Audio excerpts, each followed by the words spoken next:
Well, again, thanks everybody for joining us today. This is a very exciting day for us. This has been a long time in the making. The current team we have at MCI has been working together for about 5 years, and we've joked and not joked about the fact that there's been a lot of general statements that men aren't interested in using more contraceptive methods and that their partners wouldn't trust them. And so we've been really excited to have an opportunity to have data to demonstrate what we believe to be was very much the opposite. So I am just here to briefly introduce everything today. I'm Heather Vedot, the Executive Director of Male Contraceptive Initiative. And we are going to be turning the floor over to our colleague, Steve Kretschmer from Outside for Development and DesireLine, who's going to present the results of this global market research activity on male contraceptives. A couple of notes. First of all, when we obviously speak about male in the context of this webinar, we are talking about people who produce sperm. And I also wanted to just take a moment to thank everyone, because this has been a really, honestly, one of the better experiences I've had in my entire career in working with the Outside for Development, Alstonia and DesireLine teams. I know Steve will get into this, but the support from the Gates Foundation, you know, we are a small nonprofit, and to be able to put in our 2 cents, so to speak, and have them really contribute in a massive way to allow such a broad sweep of countries has made this what it is. Not to mention, you know, the team, Steve, Lynn Chiat, Jeff Neat, DJ, have all been amazing to work with. So this is the result of lots of working group meetings as well. Steve and the team have really made this a collaborative effort. So I feel like while we're sitting here presenting it on MCI's platform today, this is absolutely a representation of the work of the entire community. And I hope everybody feels that way. So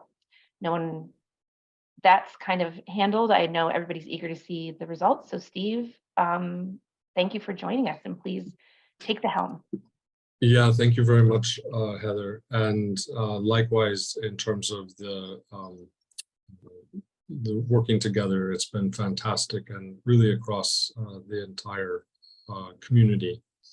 I am going to cover quite a lot in a relatively short period of time. We have a lot of data, and so I'm going to move through this pretty quickly. We will work out a way to share the deck with everybody, and we're very happy to follow up individually or in smaller groups to answer questions, address questions, etc. But I'll go ahead and get started. Sorry. So as Heather mentioned, the research was co-funded by the Gates Foundation and by MCI, and Outside for Development is kind of a joint venture between Alstonia Impact and DesireLine. So together we executed the research. What I'll cover today, so I'll start with just a little bit of global reproductive health context, the context in which this work is being done, talk about the need for additional male contraceptive technology demand research, what's been done and what gaps this research fills. Then I'll do an overview of the research objectives and the design of the research. Then we'll jump into the research results. Out of the results, we've done impact modeling on increased uptake of modern contraceptives, as well as an assessment estimating the impact that male contraceptives could have on reducing unintended pregnancies. And then finally, the original field work for the US was completed in April of 2022, prior to the Dobbs decision. And so what we did in May of 2023 is refield the US research in order to understand what the pre versus post Dobbs landscape looks like in terms of demand. We have not completed all of the analyses for that work, but we'll be able to give you an overview of some of the initial findings. So we'll start with just a quick overview of the context. So there's significant global unmet need for contraception. Nearly half of all pregnancies are unintended. You can see in lower middle income countries in the map on the left, the darker indicates a higher level of unintended pregnancies, and a good portion of those also end in abortion. Globally, there's an estimated 257 million women who want to avoid pregnancy, but they're not using safe modern methods. So this also speaks to a relatively low MCPR, modern contraceptive product rate of use. They're lowest in sub-Saharan Africa, around 20%.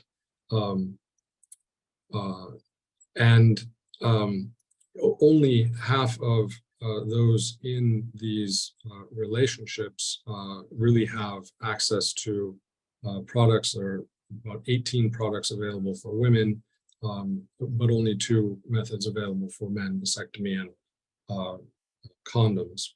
You can also see the rate of improvement in modern contraceptive use is essentially stagnating. That's also then in the increased uncertain and uneven reproductive health landscape now present in the United States post Dobbs decision.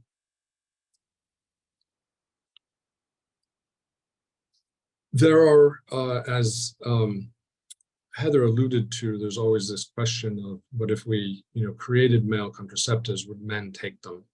And there's a kind of nested set of questions that this research was designed to address. So, do men want additional male contraceptive technology options in addition to vasectomy and condoms? What additional options do they want? Who wants what? So segmenting on preference. Would women trust men to use male contraceptives to protect them from pregnancy? What will women do? Will they continue using, or will they rely on their male partner? What's going to happen to condom use? So condoms are the only multi-purpose technology for preventing HIV and STIs, as well as pregnancy. But if current condom users switch to new male contraceptives that don't have protective capabilities for STIs and HIV, we may see an uptick in HIV and STI cases. Then what impact could male contraceptives have on MCP uptake among couples, and what impact could it have on reducing unintended pregnancies? There are quite a number of studies that have been done previously, but they're disproportionately focused on developed markets and hormonal products. They show a relatively wide range of results in terms of willingness to use new male contraceptives, but most of the approaches rely on stated willingness and don't discount for overstatement to get to estimations of what would really happen if products were made available. We need and looked at filling gaps with this research because of the disproportionate focus on developed countries and hormonal products. So actually to cast a wider net, looking at really everything that's in development to the 5 to 30 year horizon, and particularly looking at closing the gap on demand information in lower middle income countries in addition to the United States. There are a mix of qual and quant studies. but as I mentioned, the quant data has been quite limited in the LMIC markets. It's also quite old. As I mentioned, there's been a focus on stated willingness to try novel contraceptives, but not as much deriving latent demand. We often, when we ask people, would you use this, or would you want this, or what matters, they'll give us an answer, but there's degrees to which we can trust either what they know is driving their decision or their thinking, or how well they'll actually follow through. There are demand forecasting methodologies that are used in the private sector. All commercial pharma companies use them for forecasting for new products. And we use those approaches to be able to estimate what likely actual uptake will occur. Around attributes of the products, so much of the research talked about, prior research talked about kind of whole target product profiles, and not as much understanding different preferences for different mechanisms of action or forms and times of use. So getting a much wider, broader view versus vis-a-vis what's in development. A lot of the research that has been done in demand for contraceptives is focused on female contraceptives and novel female contraceptives, but most of those are slight variations of what's already available. And so as a result, what we're seeing in that demand research is not a large opportunity to incrementally improve MCPR and reduce unintended pregnancies.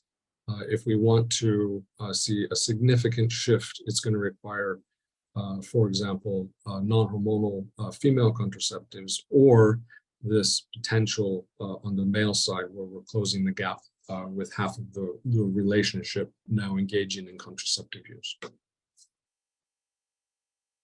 And lastly, given the lack of strong data, this is meant to provide that, provided in a way that is market projectable, in order to be able to inform developers and investors in what the opportunities are for what and where.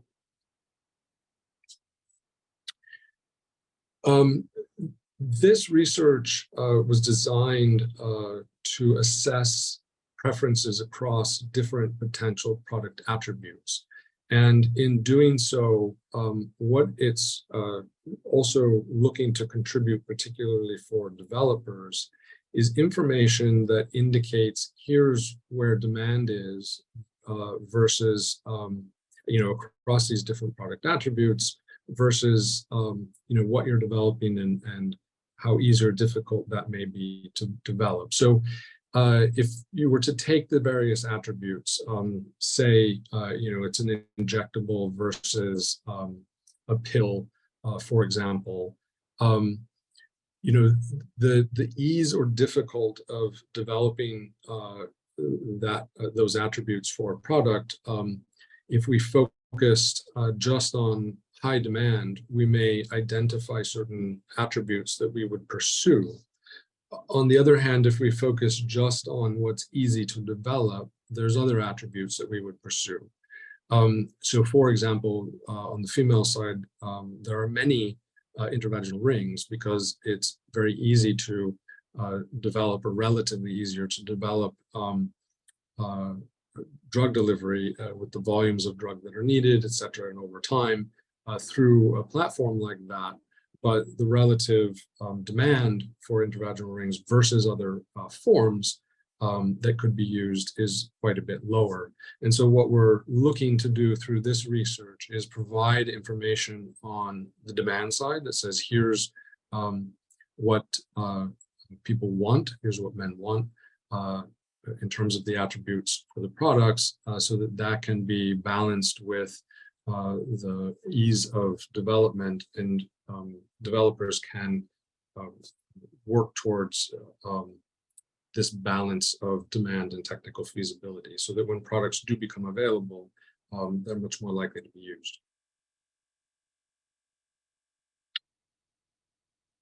The objectives of the research then were to assess latent demand for potential male contraceptive attributes and products on the 5 to 30-year development horizon, to inform funding and development decisions among the community stakeholders. This is meant to be done quantitatively in providing population representative results across geographies that represent 50% or more of family planning unmet needs.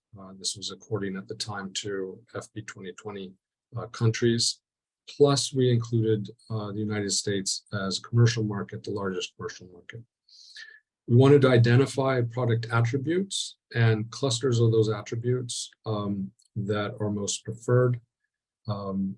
We wanted to also cluster segment men, so understand which men want which products and size and profile those segments. We know if there's a group that want on demand versus a group who want longer acting, who are those groups, how big are they, so that that information can be used to inform, again, investment and decision making.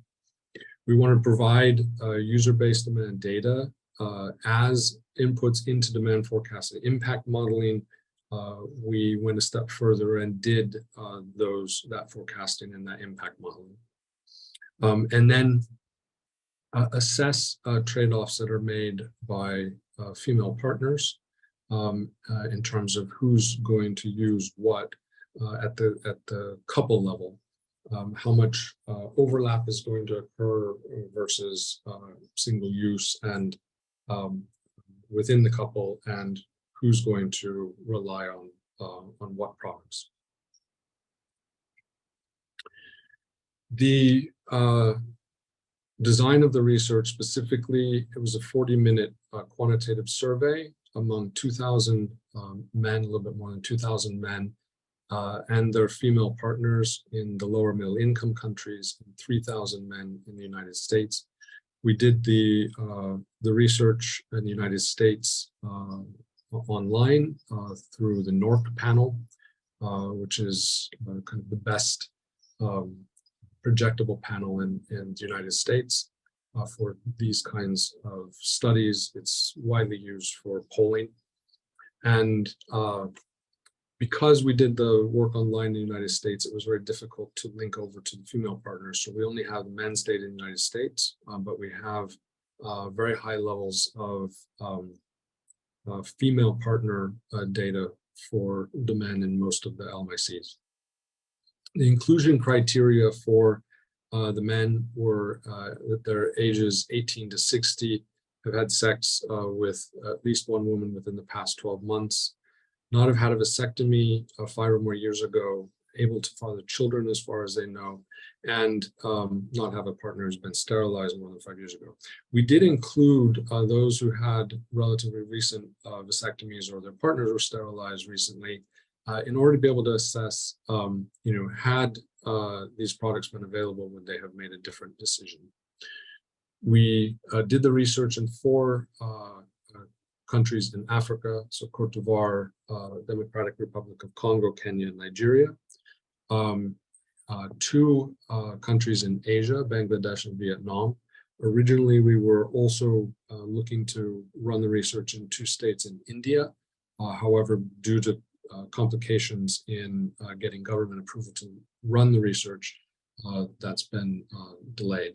And then the United States as a developed market. I'm going to go through a little bit of detail here in terms of our approach, just to show how we have ensured that these results are projectable to the markets.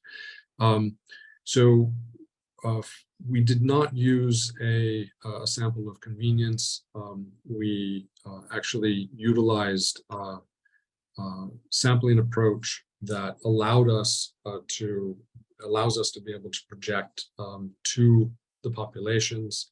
I won't go through this detail, but a very systematic approach, including line listing, of each of the areas that we went into for doing the research, which means that we are actually identifying the census of individuals within the area, the catchment area that we're doing the research in. Within that census, we then are randomly selecting households to go back to screen for inclusion in the research. And then all of this is projectable through use of primary sampling units and ones that are appropriate for each geography. The male survey, quick overview of what it included. So the screener criteria for ensuring, those that we're seeking are included in the research. And then current contraceptive use, perceptions, and what they're using. One of the important things about including the female partners in the research was that we were able to understand what she says she's using as a female method, what he says she thinks he thinks she's using, as well as anything he says he's using, so that we could get to that couple level kind of confirmation of what they're using, particularly in cases where she may be using something and he doesn't know what it is or is unaware she's using something. We then had a discrete choice experiment. I'll talk about that a little bit more, but this allows us to be able to break down and understand the preferences for products at the attribute level. So each individual attribute, what the relative preferences are, and then we can cluster those together to look at what potential products are preferred. Fertility norms and beliefs, channels and access, various life stage and sociodemographic profile information, all of those were used to profile particularly the segments of men once we identified who wanted what. For the discrete choice experiment, we had a number of attributes that were included in the design. These were derived through a set of interviews with, as far as we know, all of the developers developing male contraceptives currently. Talked to about 30 different groups. And in those conversations, we talked about what they're developing, what the different characteristics of their product may be, the different options that they're exploring. We took all of that and then broke it down into, okay, what are all the forms in development? What's the frequency of use in development, the time to onset expected, time to reversal, efficacy, and then various side effects, effects on sex drive, testes size, ejaculation, energy levels, mood, and whether the product would be multi-purpose prevention technology, so include STI protection or not. And so this provides the basis for the discrete choice experiment, and these are all of the different attributes we assessed. For that design, what happens is we develop a set of profiles. It's an orthogonal design so that we can, in the back end, develop essentially a gigantic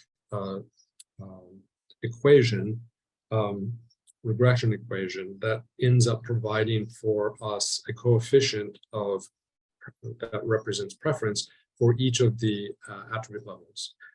And then we can basically say, okay, if this is the cluster of attributes, so we can go back here, for example, if it's a pill that's taken once a day, time to onset is 30 minutes, time to reversal is 24 hours, efficacy is 95%, no change in sex drive, no change in testes, etc. All of this, that full profile, we, based on the coefficients, we can actually determine what the relative preference is for that specific profile versus others in our final model results. But what the respondent sees is a decision. So here's two potential new products that could become available. This is an example. Could be, product X or product Y. Which of either of these or neither of them would you be interested in using? And so, if somebody doesn't want to use male contraceptives at all, going through this process, they would just keep saying neither, neither, neither. Otherwise, they're going to choose one or the other based on what their preference is for the attributes that they see. And then in the back end, we're able to derive what the relative preference is for each of the different attribute levels based on that decision making. There were some additional attributes that we tested outside of the DCE. There are limitations to how many attributes you can test in a single design. And so we also looked at overall other side effects and benefits, some side effects of topical gels, other administrative side effects, levels of inconvenience, mechanism of action, and implant removal. As I said, we included a female partner survey as well. And so for this, what we did is if the man that was surveyed was married or living together with a woman as if married, then that woman was our default respondent for the female survey. We would ask the man to connect to her, and then typically, so all of the research in LMICs where this was done face-to-face in person. And so typically we're able to link to the female partner and then interview her as well. And then we had other, criteria, basically, if they're not living together, etc. But basically able to identify, in most cases, the partner and be able to interview them as well. Their survey was quite similar with the exclusion of the discrete choice experiments. We didn't show them potential profiles of male contraceptives, since it would be the man who'd be making that decision. But we did cover what are their usage and perceptions of current contraceptives, some assessment of product attributes, and their preferences, fertility norms and beliefs, channel access, life stage, and socio-demographics as well. Now I'll dive into the research results.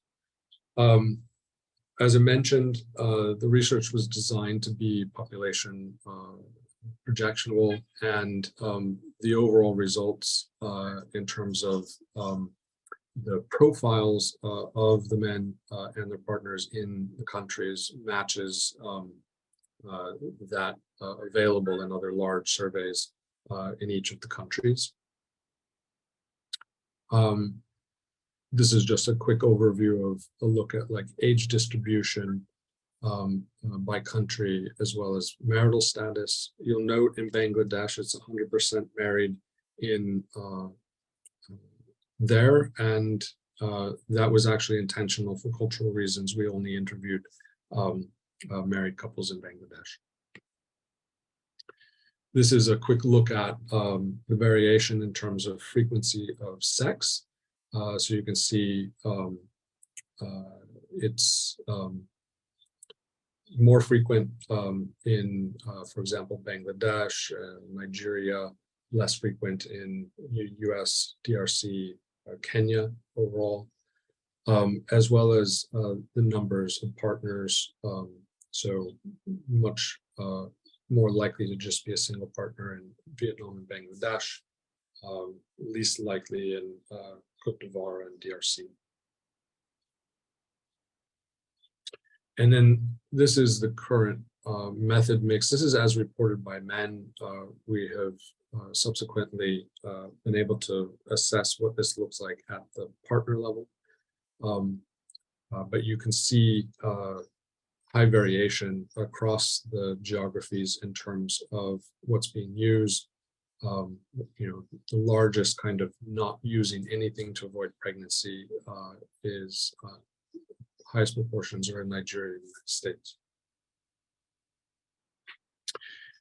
A quick overview of the results. If we look at the size of the adult male population, ages 18 to 60 for each of the geographies, the trial potential for novel male contraceptives, and this is those who say that they would try using a novel male contraceptive within a year of its being available.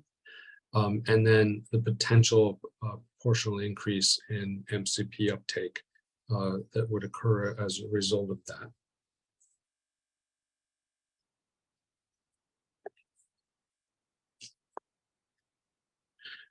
So coming back to the key questions about demand for male contraceptives, do men want additional male contraceptive options? What additional options do they want? Who wants what? Would women trust men? What will women do? And then what's going to happen to condom use? Subsequently, we'll also talk about the modeling results. So, Steve, this is DJ. There's a question from Jeffrey in the chat. You want to take it now? Or... Sure, we can, yeah. So for the males, time to onset attribute, do you think instantaneous or on demand could be another choice? This was on the DC levels a couple of slides back. Yeah, so let me just go back to that. So actually in the discussion for on-demand products in development, 30 minutes was kind of mentioned as the fastest. Now, I think subsequently there have been some discussions if you were able to produce something that, say, was a sublingual pill, for example, it could be almost immediate or perhaps faster. It's not something that we tested because at the time, in the conversations we had with the developers, 30 minutes was kind of the fastest that was being mentioned. But it is something in subsequent research that could be explored.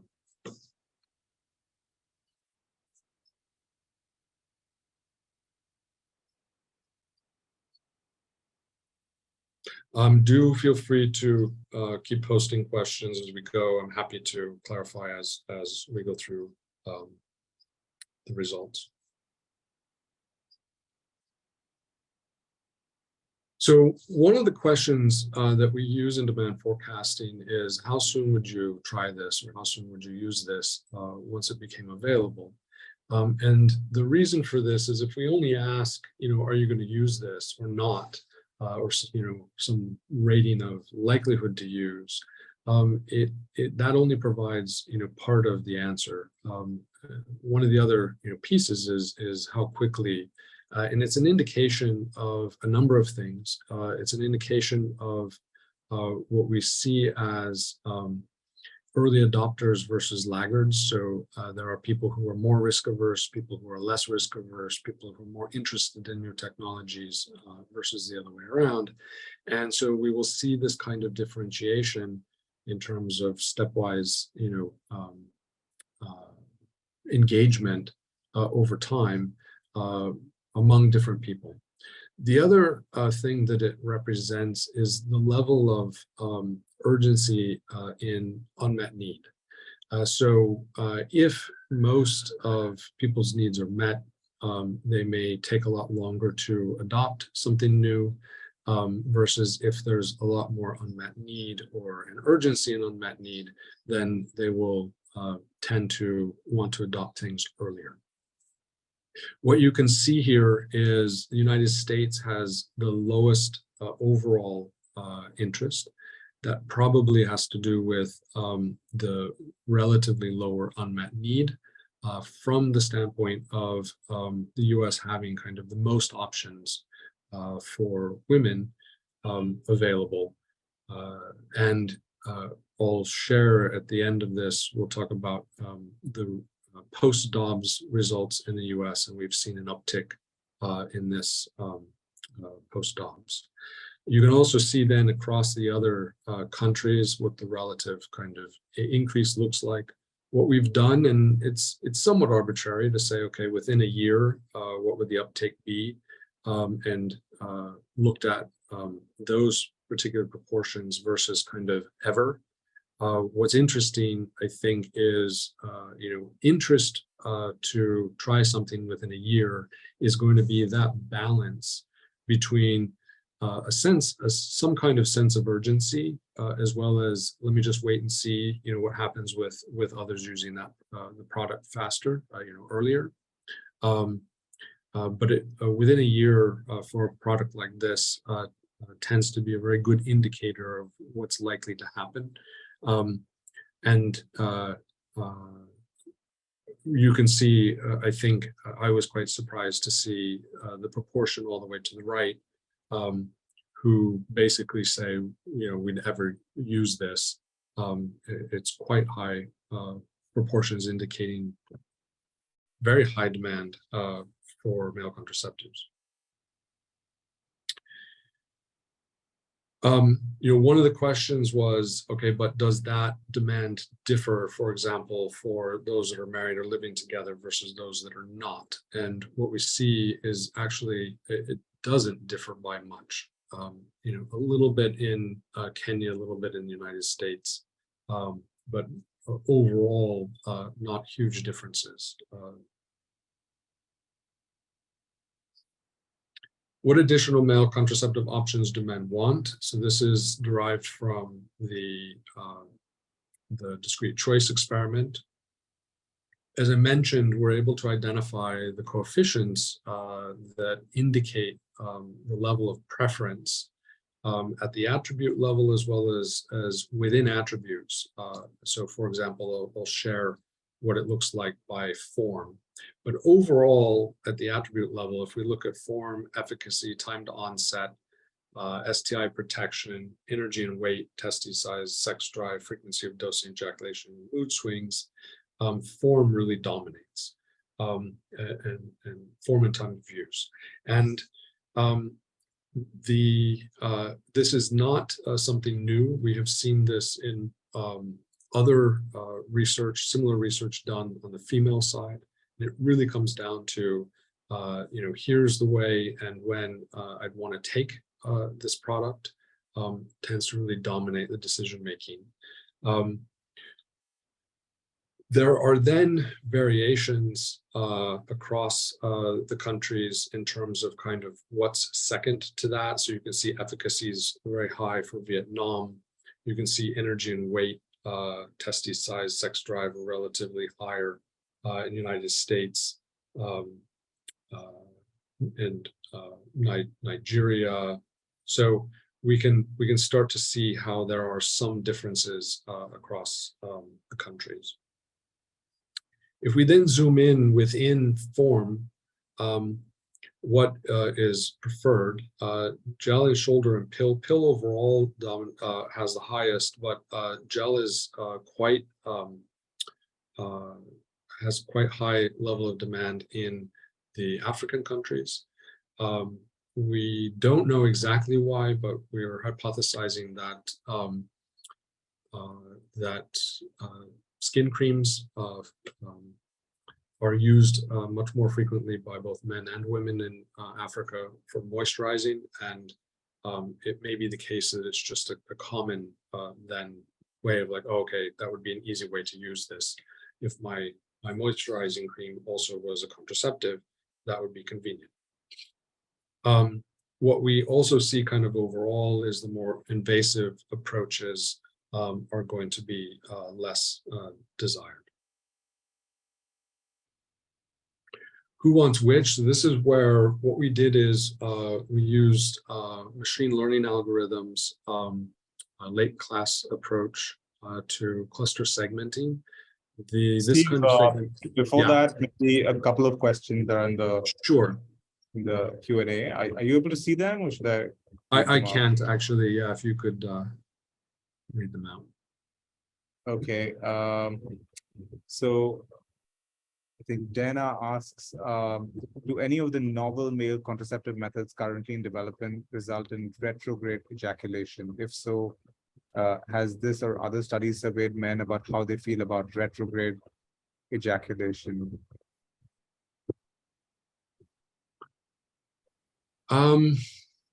I don't know, Logan, if that's one that you'd be able to answer. Hey, this is Heather. So I think Logan is in the same boat that he's not invited as a panelist. So he's muted as a participant. So what I'll do is I'm slacking with him and I will get an answer that I can type in. If Dana, if you don't mind waiting for a moment, we'll get a response back to you. So Logan is our research director here at MCI. Yeah, thank you. Then there's one from Connie. Was there effort made to determine what evidence would affect the time frame of at some point? That is, it could be less than their first answer, depending on evidence, etc. Yeah, we were not able to dig into kind of that level of detail because what we were trying to cover was so expansive. What we have noted, and it's these kinds of questions that we have been collecting now over the past number of months for informing follow-up research. So eventually, I think there'll be a need to dig into probably, at least initially through some qualitative research, dig into some of these kinds of things. The other thing is that, again, because what we're trying to do is really understand the landscape of demand and across many different potential product attributes to get that bigger picture view. What we were not able to do were to assess specific product profiles. And that question would be most relevant at that point where you've got some specific product profiles and then you can understand what kinds of information about this product would be more likely to move you to the left of this graph rather than to the right. Okay, then Lanita asks about, oh, sorry. Go ahead. Yeah, Lanita asks about, will we see the opinions of female partners about efficacy? So, so a couple of comments around that. One is we did not assess efficacy or the other attributes with the female partners. We did assess efficacy with the men. Understandably, the women are going to be probably more concerned about the efficacy than the men, and more than likely products are available, male products are available, understanding that efficacy is going to heavily weigh on what the woman herself decides to do, whether she continues to use her own method or relies on what the man uses. The other thing to note around efficacy is when, as I mentioned earlier, a lot of studies, both on the male and the female side, have relied on stated willingness and stated interest and stated importance, particularly for different attributes. And when we ask women about which attributes are most important directly, efficacy tends to be most important. When we put them in a decision-making scenario, where we're providing them with different potential products, which have various efficacy levels, it's actually a form of administration use that dominate, like we see in these results. And efficacy is secondary. It's not important, but relative to form and time of use, it's much less important. And part of what we have determined is through some qualitative research is that women tend to assume that if the product is available, it's largely going to be efficacious. That we know that that's not necessarily true depending on the product. So there's quite a wide range of efficacy levels for female products. Yeah, I think it's going to be an important aspect. It's not something that we engage the female partners in talking about particularly. Right. So, yeah, go ahead. More should I? You want to come back to them later to get through the No, rest? No, go ahead. We can hit them. We've got time. So then a question from Stephanie. it would be interesting to evaluate how much the example of the female pill or knowledge or education about the pill influences these answers. Among the women or among the men, I wonder. But I think what you're talking about is the answers among the men. So their experience with the women taking the pill. I think that would be relevant. Where we would see that most likely to play out in these markets is actually in Bangladesh, which is a female pill dominant market. And what's interesting is because of the side effects of the female pill in Bangladesh, there's actually a very strong desire for men to participate, and in some cases, even if they have to experience side effects. I've had in-depth interviews with men who have talked about, if we could at least share it, where I'm taking it and experiencing side effects sometimes, and then she's taking it. It bothers me so much that she has to go through these terrible side effects. That there is a very strong understanding of the female pill. And what's interesting in Bangladesh is there's a relatively stronger desire for a longer acting approach, like a vaso-occlusive hydrogel in Bangladesh relative to the other countries. So in some ways, their experience with the hormonal female pill has put them off of the pill option and had them have greater interest in the hydrogel. Yeah, and just to add, I think we do have data on what their usage is as a couple. So sometimes the men respond saying that the main method that they use is the female pill. So I think we can look at that, how that influences.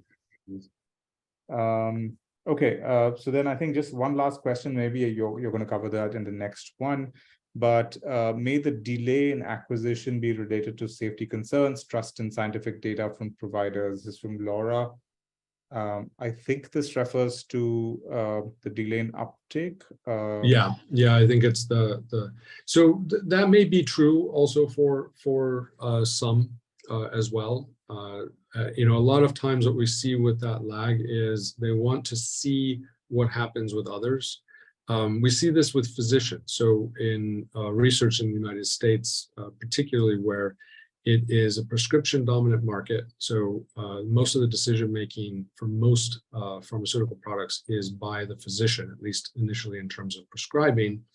And if a new product becomes available, we have early adopters and laggards. And the laggards are basically saying, look, I don't trust the pharma clinical trial data. It's going to be a skewed population towards people who are more healthy, may not represent my, say, older, sicker population in my clinic. And so what I'm going to do is I'm going to watch my colleagues and see when they try it, what happens with their patients. And if there's success and it seems to be working, then I'll adopt it. And so at least in that case, that kind of case, there is that. It's also possibly true that that level of mistrust may have increased as well around all of the COVID vaccination kind of, those recent issues. That would be, again, something for us to explore in further research. So on the segmentation, what we're doing here is it's a data-driven approach. So the data is clustering using these algorithms rather than us hypothesizing how we think we should cut the data into groups of different people. So the algorithm itself, it's dependent on what we put in as the inputs, so which variables we include, but we basically included a mix of product attribute preferences, particularly around form of administration and frequency of dosing, how soon a man would use it, so that that time those time curves, reception versus rejection of new mechanisms of action, whether, their views on whether they want to be involved in contraception, and then other variables around behaviors and attitudes, including their frequency of sex, number of sex partners, fertility preference, number of children they have, satisfaction with condoms, likelihood of getting a vasectomy, as some examples. These were the inputs. We put all of that data in, and then we let the data cluster itself into groups where, respondents with similar answers across these variables end up being clustered in one group versus respondents with different answers from that group, but similar with each other, cluster into another group. So this is a data-driven approach. What we ended up with was 6 segments, relatively evenly distributed, and we did this segmentation across the countries, not within each country. So it's the same segmentation solution. What we have are profiles of each of these segments, and kind of here from top to bottom, roughly you have kind of your earlier adopters down to your complete rejectors, and those in between. You can see, I won't go through this in detail, but you can see that there's a variety of differences in terms of their views, their behaviors, particularly their preferences on what they want, and why they may want what they want. Next question is, would women trust men to use male contraceptives? First it was, if my partner told me that he was taking a contraceptive, I would believe him. Overall, we see high levels of trust in Nigeria, Vietnam, and Bangladesh. More moderate levels of trust in the other countries. This is the female partner answering. It's why the United States data is not here, because we didn't have female partners included. So this is her answer if he said he was taking the contraceptive. I can talk openly with my partner about contraception. So frequently, particularly in lower middle income countries, and especially in among more vulnerable women, we hear about issues around discreteness and a desire to be able to take a method without having to talk to the partner. In general, what we see is relatively high levels of the female partners saying, I can talk openly with my partner about contraception. That said, we do have these pockets, particularly in DRC, of women who are less likely to say that. If I were using a female contraceptive, this is again her answering, I would keep it a secret from my partner. So this is getting to that discreteness. Again, in general, more likely to disagree with this, and so basically say no. I disclose whether I'm taking it. Less likely in Vietnam and DRC.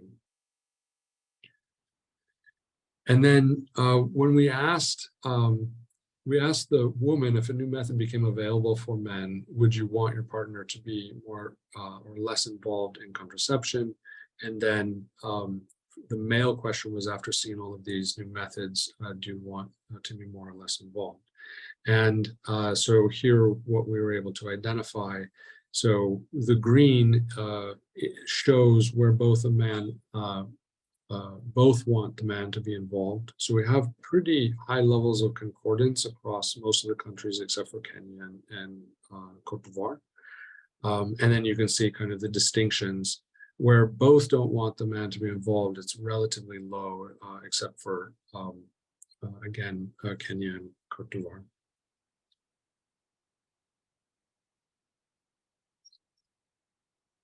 And then again, but what about if we look at those who are married and cohabitating versus not? Are there big differences in trust? And the answer is not huge differences. There are some differences again in Nigeria, Vietnam, DRC, but not substantive differences, I think.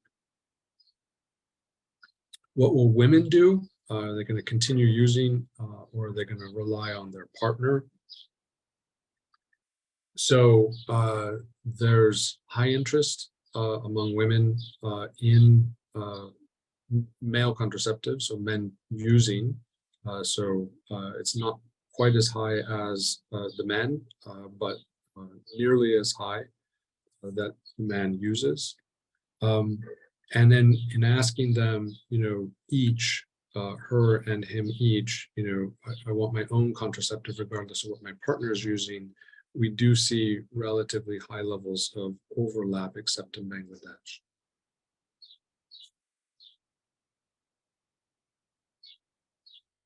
Lastly, what's going to happen to condom use?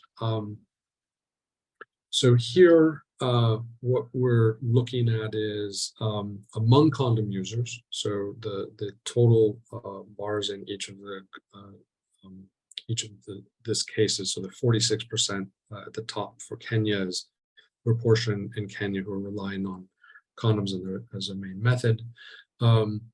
Looking at what the uptake would be among the different groups, those using within a year versus those using uptake male contraceptive longer than a year, and then whether they had multiple partners or a single partner. I think the main thing to look at here is the very bottom light blue color, no uptake, not interested in novel male contraceptives. What this indicates is relatively high interest across the different groups among condom users. Now, we did not ask, if you're currently using condom as your main method, but now you would take up a male contraceptive, would you still use a condom?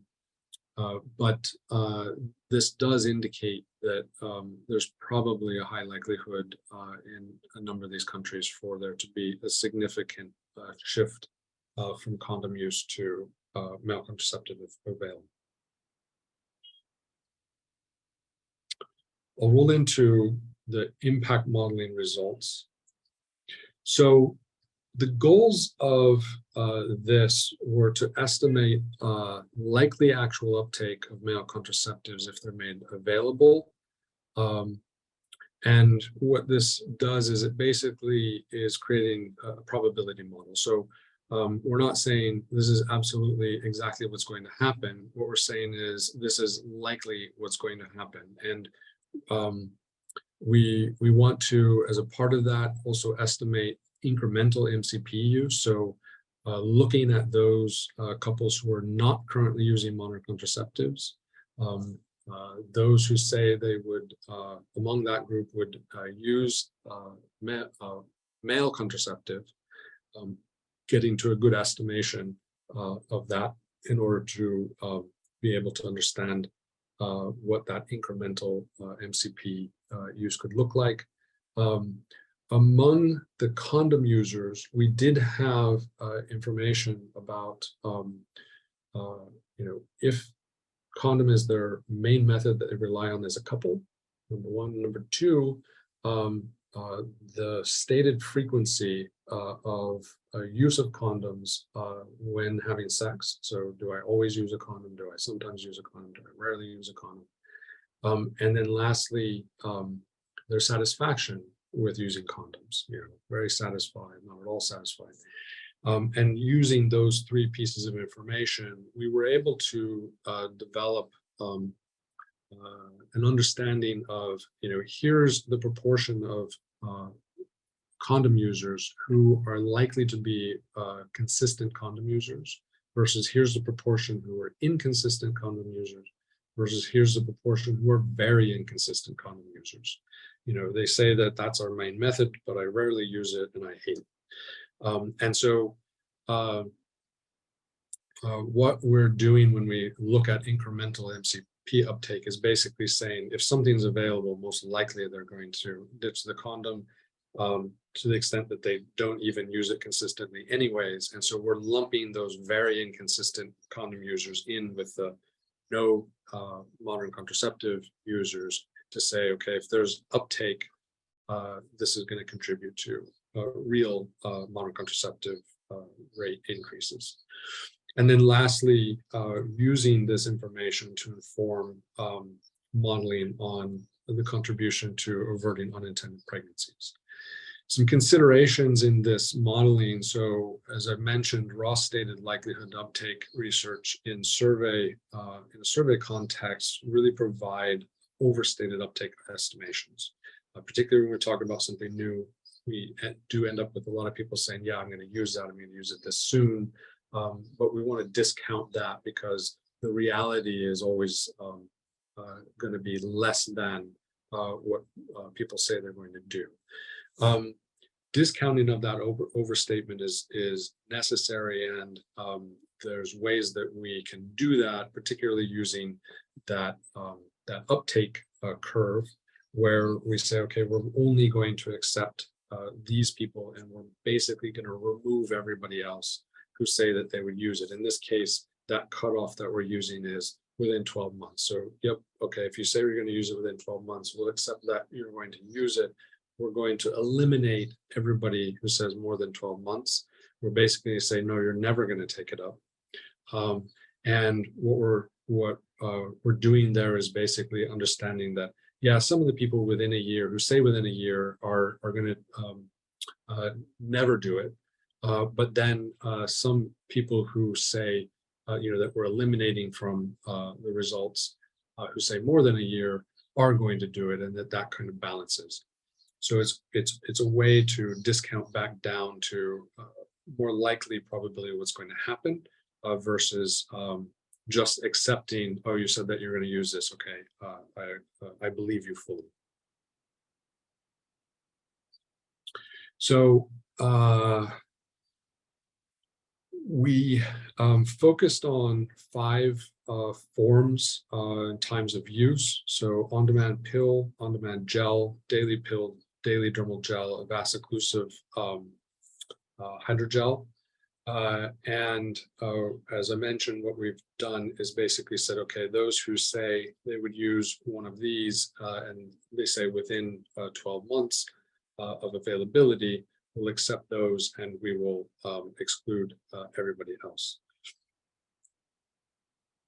When we do that and we look at it through 3 lenses, so the first lens is extremely conservative.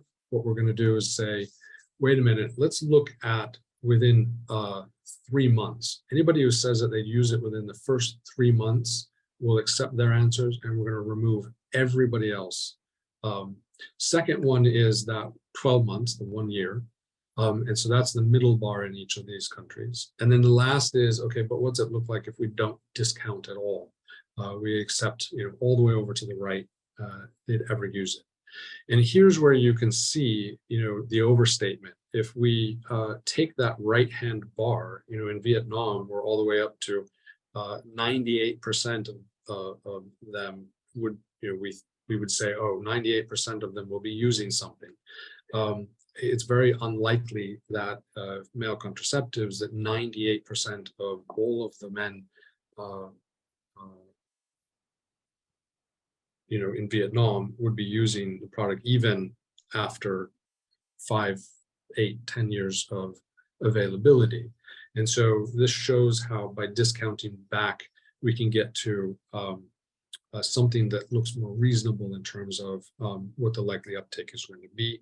And this is a common approach in the commercial sector to getting to estimation of what really is going to happen versus what people say in terms of just stated willingness. This, the next step, so that was looking at it overall. The next step then is, okay, what about incremental uptake? So if we're looking to increase modern contraceptive use, let's focus on those who are not, those couples who are not using anything, not using a modern contraceptive, or very inconsistently using condoms as their main method. This is the proportions of those. So the green are modern contraceptive users in each country. The various shades of pink and red are condom users, and divided into the proportions of consistent condom users. So they state that they use it frequently, and they state that they're very satisfied with it. Versus the inconsistent, that's kind of in the middle, versus the very inconsistent. They already state that they rarely use it, and they also state that they're not satisfied with it, although at the couple level, they still claim that condom is their main method. For all intents and purposes, they're not really using a method, and so that's why we're including them in this analysis. So that's what we're going to look at within each of those groups. What proportions say that they want to use something, what do they want to use, and we're again going to cut it off at 12 months, only those who say within 12 months. So this is looking at those results. If we look at the United States, you can see we've got two bars. There's the pre-DOBS and the post-DOBS results. So first of all, we have 46% of the couples in the United States indicating that they're not using a modern contraceptive, or they're relying on condoms, but they appear to be using them very inconsistently. Within that 46%, 16% of all of the couples want to use one of these methods. And what we can do then is basically calculate from that what the incremental increase in MCP uptake would be among these current non-users or very inconsistent condom users. You can see in post-DOBS, there's a narrowing. So we see a 2% 0.2 percentage point change from 46 to 44. So 2% of the couples started using a modern contraceptive at the couple level post-DOBS versus pre-DOBS. And 17% of couples want to use something. In both cases, the numbers are close enough that we end up just rounding, but 30% forecasted proportional increase in MCP uptake. You can see the highest proportion is 120% in Nigeria. So you're going to more than double your MCP use in Nigeria with male contraceptives being available. This then is the last, yes.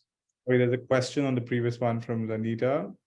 Could you clarify the low MCP in the US? The low MCP use in the US. I mean, fundamentally, these are the results that we get,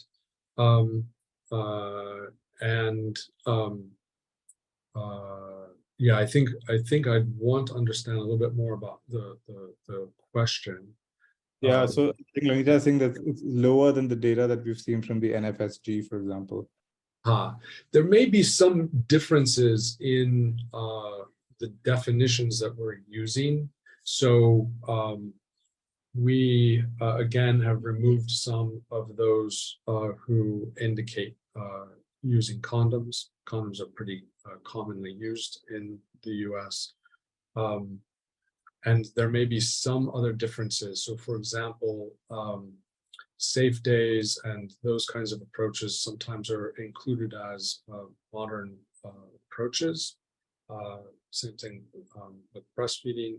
We have not included those. So we're basically taking a stricter view of modern contraceptive use. It's essentially going to be a LARC or emergency contraception on the female side, and on the male side, consistent condom use.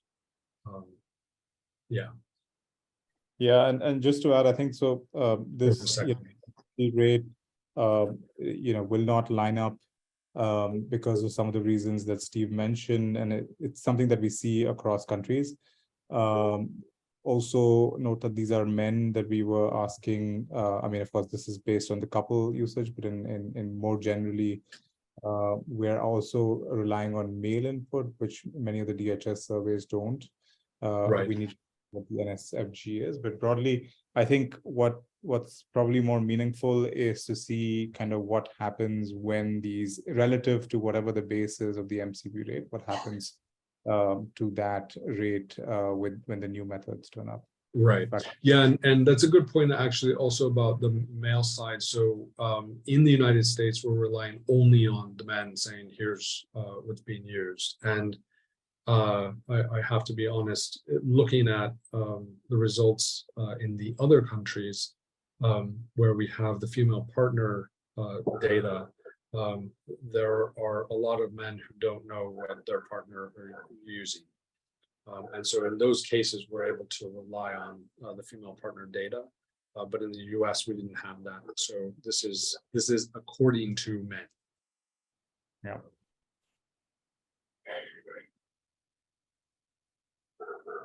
Okay, yeah, Melinda, thank you for the question. So the last step then was to look at what potential impact might there be on reduction of unintended pregnancy. Now, what we did for this work is we teamed up with Emily Dorman, who has done and published prior modeling on this. In the prior work, the team that she worked with, they made assumptions about the uptake because they didn't have strong data about what the uptake would be for men for male contraceptives. So what we did is reached out to her and said, can we work with you to remodel the results together, what you did previously, but now using our data as inputs. And so this is what we get. The white bar on the left of each country is the current unintended pregnancy rate based on the modeling. So it gives us what that baseline is.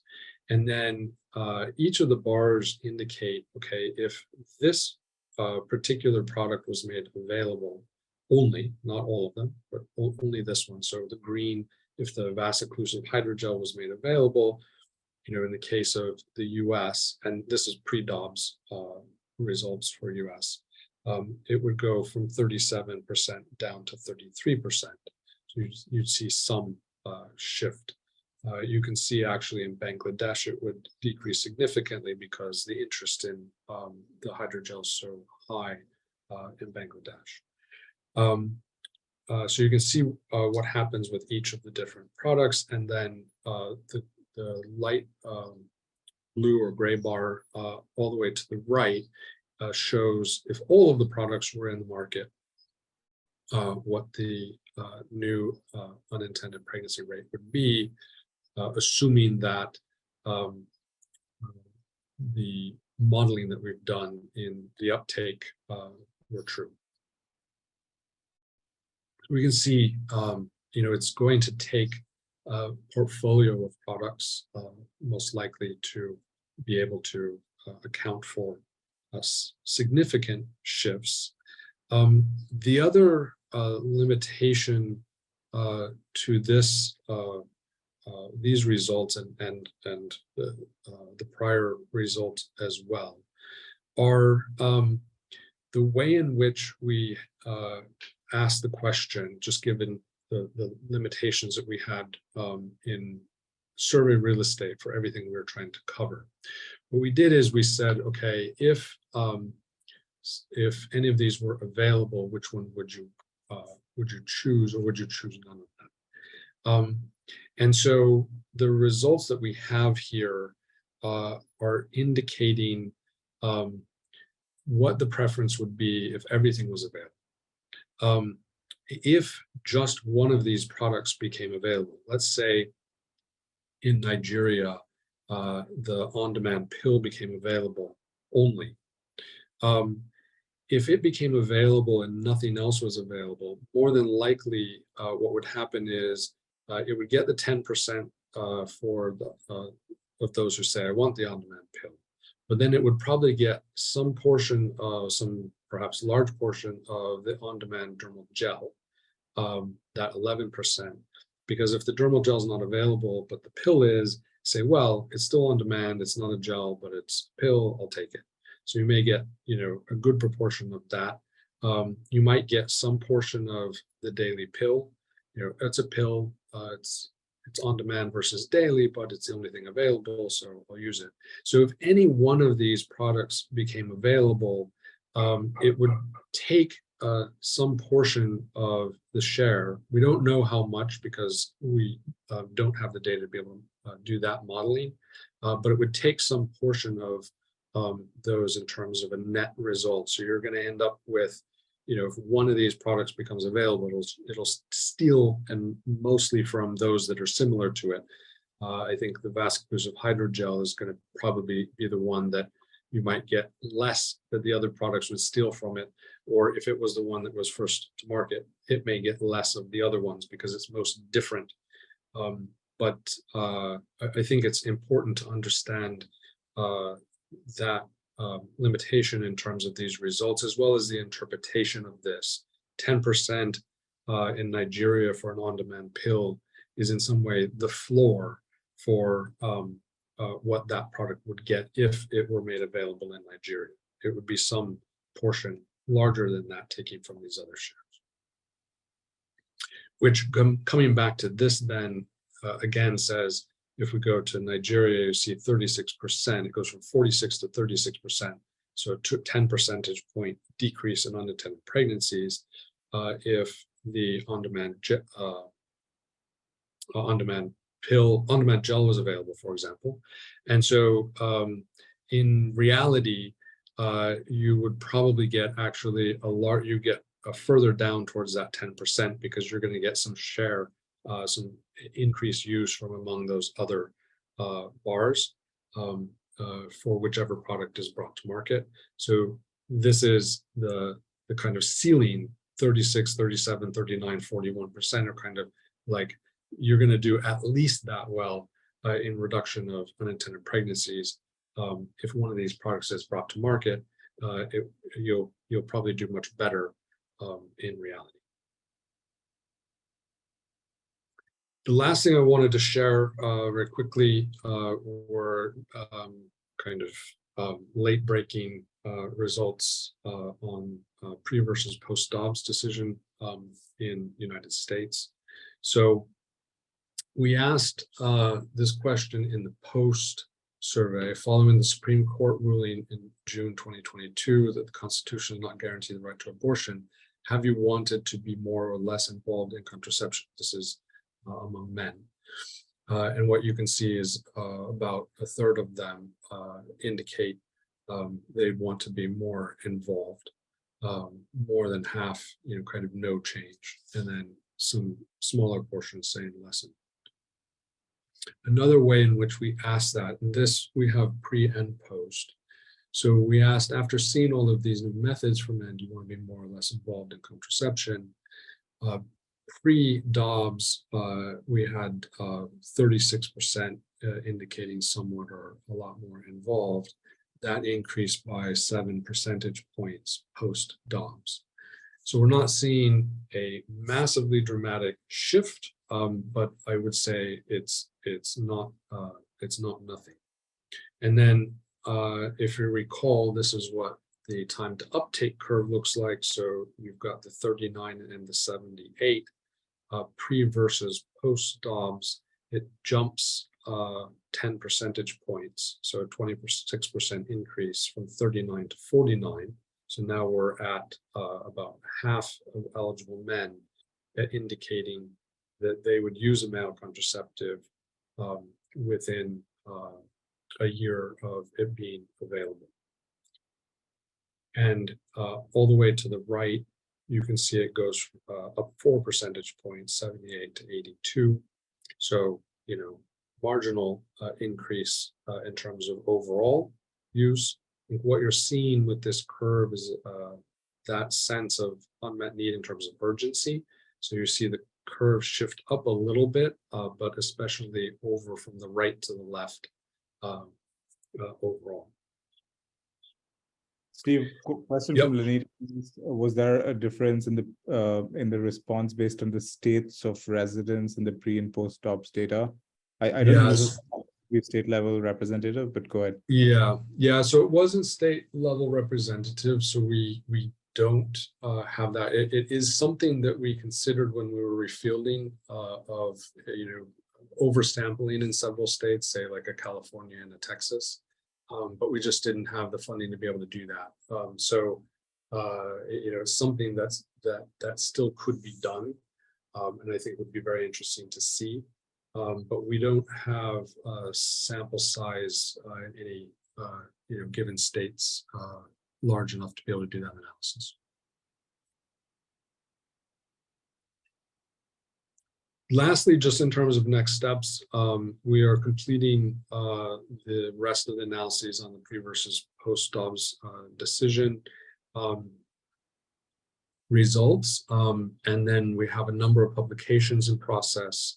So one that will detail the methods, one that will detail the results, one with Emily Dorman that will detail the impact model results, the methodology and results of the modeling.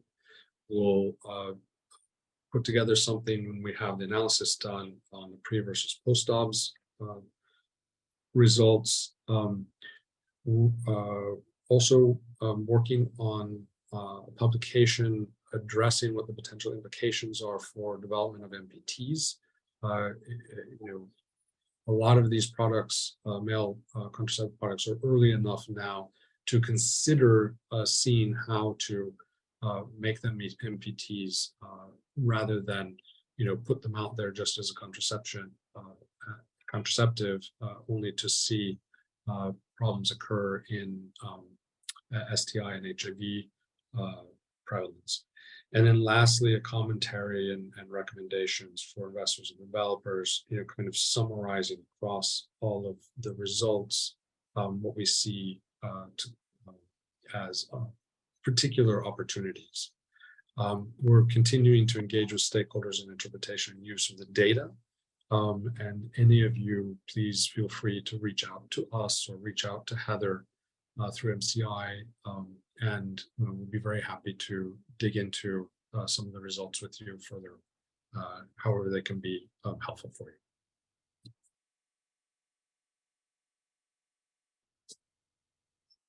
Thank you so much, Steve. That was so helpful. And thank you again to all the participants for the very engaging questions in chat. That's really exciting to see. And we've got about 5 minutes left that we have booked. So if there's any lingering questions that folks want to put in there, and apologies again that we don't have our normal format of just more direct communication with this formal webinar format, but we'll get back to that for our next one, I promise.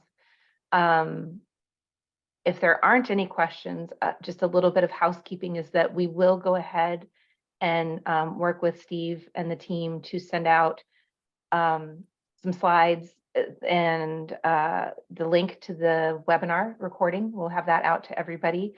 The other way you can access that is our monthly newsletter will be going out next week, and it'll have the same information in it. So if you haven't already signed up for our newsletter, please consider doing so. Again, as Steve mentioned, if you have any questions that come up after the fact, feel free to reach out to me directly. It's pretty straightforward, heather@malecontraceptive.org. And we have, oh yeah, I see a question, Connie. I think hopefully that answers your question, that we will be sending out slides to everybody who is registered for the webinar. Oh, and yes, I think that's okay. Steve, folks are asking for your guys' contact information as well for you and me. Sure. Yeah, it's also quite easy. Steve K, STEVEK @DesireLine.org. And we'll include that, make sure to include that in the update that we send to you guys. And this is worth reading. Great methodology, findings, and presentation.